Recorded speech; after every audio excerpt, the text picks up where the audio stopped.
ریاستی حکومت کی جانب سے جاری کردہ صحت کے ایک بلیٹن میں کہا گیا ہے کہ آج ایک دن میں ریاست میں کورونا کی وجہ سے 14 اموات درج ہوئی ہے۔ کورونا کی وبا پھوٹ پڑنے کے بعد سے اب تک ایک دن میں یہ سب سے زیادہ اموات درج ہوئی ہے۔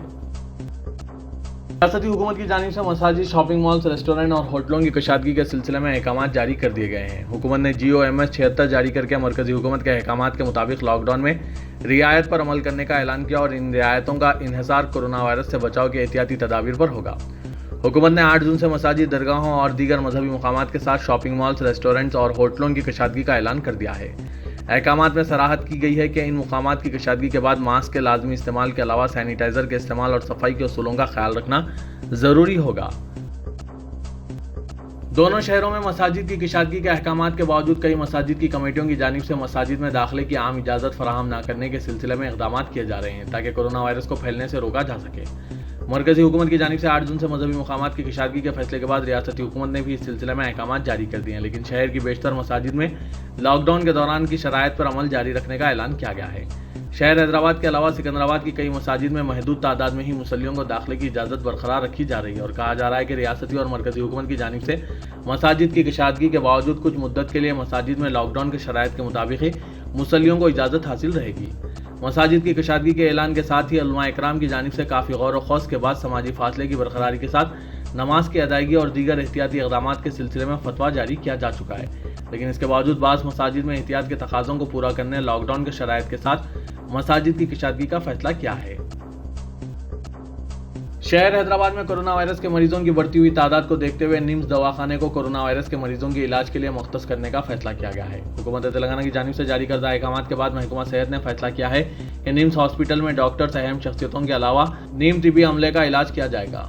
ذرائع کے مطابق محکمہ صحت نے ابتدائی طور پر نمس دواخانے کے 2 بلاکس کو کورونا وائرس کے علاج کے لیے مختص کرنے کا فیصلہ کیا ہے اور کہا جا رہا ہے کہ نمس انتظامیہ کو اس بات کی ہدایت دی گئی ہے کہ وہ ان بلاکس کو مکمل طور پر تیار رکھیں تاکہ مریضوں کی تعداد میں اضافے کی صورت میں دواخانے کے عقبی حصے میں موجود عمارت کو مکمل کورونا وائرس بلاک کے طور پر استعمال کیا جا سکے۔ رکن پارلیمنٹ حیدرآباد و صدر مجلس اتحاد المسلمین اسد الدین اویسی نے شہر حیدرآباد اور آس پاس کے علاقوں کی مساجد، منادر، چرچ اور گرودواروں کے لیے خودکار طریقے سے کام کرنے والے سینیٹائزرز فراہم کرنے کا اعلان کیا ہے۔ تقریباً 20 لاکھ روپے کی لاگت سے 220 ڈسپنسرز حاصل کیے گئے ہیں جو حلقہ پارلیمان حیدرآباد کے مختلف مذاہب کی عبادت گاہوں کو فراہم کیے جائیں گے۔